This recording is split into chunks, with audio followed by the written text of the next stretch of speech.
reviews on www.ardavanenj.com. Let's now look at the paper highlights from today's newspapers. The top highlight in Sunday Times says, IMS demands sale of assets. Crucial discussions are underway with the International Monetary Fund on measures needed to stave off an economic crisis the result of arising from servicing foreign and local debts. The move comes ahead of an implementing visit to Sri Lanka by Christine Lagarde, the head of the IMF. The French lawyer and one-time politician is to arrive in Colombo next Sunday. Another highlight says, no amnesty but provision to bring back legitimate foreign money. The government will allow Sri Lankans holding undeclared funds in foreign banks to repatriate them to Sri Lanka if they have earned them through legitimate channels. The decision to attract such funds was made by the apex body headed by President Maithripala Sirisena. This body now monitors the workings of the Cabinet Committee on Economic Management. The President reviews the CCEM's discussions and decisions. At the first meeting chaired by Mr. Sirisena, the Prime Minister Ranil Wickremesinghe in attendance, the matter was discussed at length. It was noted that the call for Sri Lankans holding funds abroad to bring their monies should not be termed an amnesty. There's another highlight which says, power crisis, no tax cut for fuel but emergency measures. The use of furnace oil and diesel for power generation due to the prevailing drought will cause the Ceylon Electricity Board a loss of 51 billion rupees over the next 6 months, a senior official said yesterday.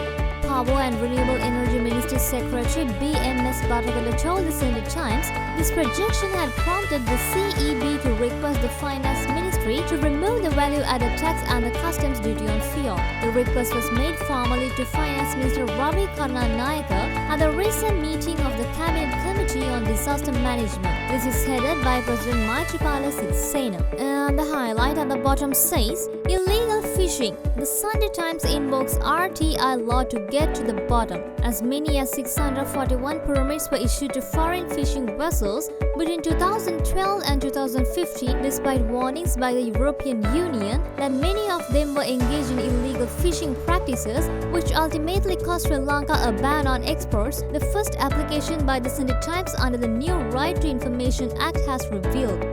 Let's now move to the paper highlights in Sunday Observer. The top highlight says, FCID recovers 1 billion rupees in ill-gotten assets. The Financial Crime Investigation Division, which completes 2 years today, has recovered nearly 1 billion worth of state and unduly earned assets of politicians. Through its investigations, FCID sources told the Sunday Observer. The sources said the FCID recovered the fraudulently earned assets, having investigated 74 out of 332 cases referred to it. Another highlight says, Geneva follow-up resolution.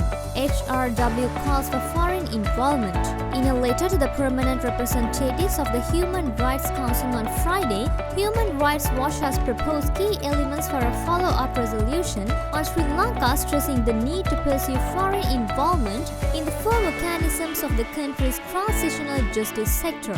The highlight in the middle says, Kepa-Pilavu people continue protest. People in the Kepa-Pilavu area in the Mullaitivu district are continuing their struggle for the 27th day to get their lands released from the forces. The land, which is occupied by the Air Force, has made the day-to-day activities difficult to the ordinary people.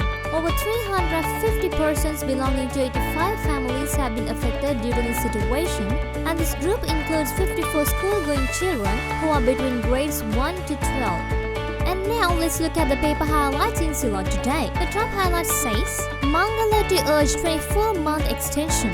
Foreign Minister Mangala Samaraweera and Nationalist MP Dr. Jayampati Wickremaratne will leave for Geneva today to urge the United Nations Human Rights Council to give Sri Lanka an extension of a further 18 to 24 months to implement the co-sponsored resolution.